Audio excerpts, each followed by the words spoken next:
Quand Philippe Braun était à mes côtés, déjà c'est lui qui réussissait le mieux le foie gras. Aujourd'hui, au Laurent, le foie gras est un des plats vedettes.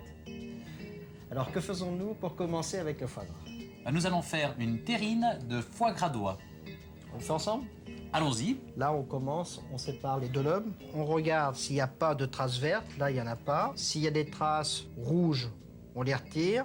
Comme je fais une terrine, je préfère peler. Donc, avec gratte. un couteau de table, on peut retirer la pellicule qui entoure le foie. Donc, je vais procéder au dénervage. On l'incise Le à peu foie. près à moitié. Hein. Voilà, oui. J'écarte délicatement afin de faire apparaître le circuit veineux. Je vais retirer la veine. La voilà qui Ça vient. part bien.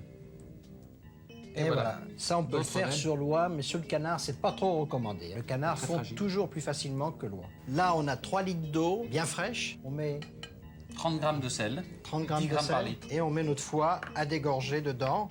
Comme ça, toute cette partie rouge vont disparaître et on le laisse minimum 2 heures.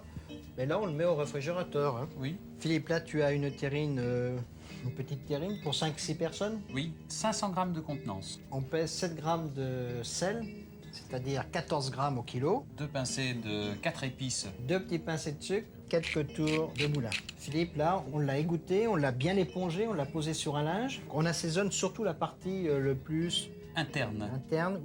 où le foie absorbe plus l'assaisonnement. On garnit la terrine. Nous allons commencer par mettre le gros lobe coupé en 2.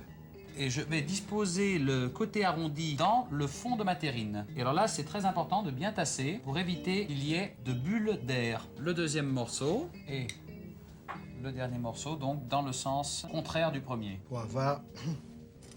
L'aspect du foie dans la terrine. On met le couvercle, on met la terrine dans une cocotte. Et avec une petite feuille transpercée, Là, tu mets de l'eau chaude. de hein. l'eau chaude, environ aux 2/3. Prends la précaution d'allumer le four à 100 degrés. Nous allons mettre la cocotte au four 1 heure et par la suite, nous allons laisser 15 minutes four éteint. La terrine est froide, on a mis la planche, un poids, et on l'entrepose au réfrigérateur, Quinzaine de jours. quinzaine de jours. Et après, il ne faut pas excéder Donc, 3 il faut semaines. les faire maintenant si on veut les consommer pour les réveillons de Noël et du 1er de l'an. Là, c'est génial pour les fêtes, Philippe. Mais je vais te faire une confidence. Moi, je préfère l'oie en terrine que le canard. Moi aussi. Au revoir. Et bon appétit, bien sûr.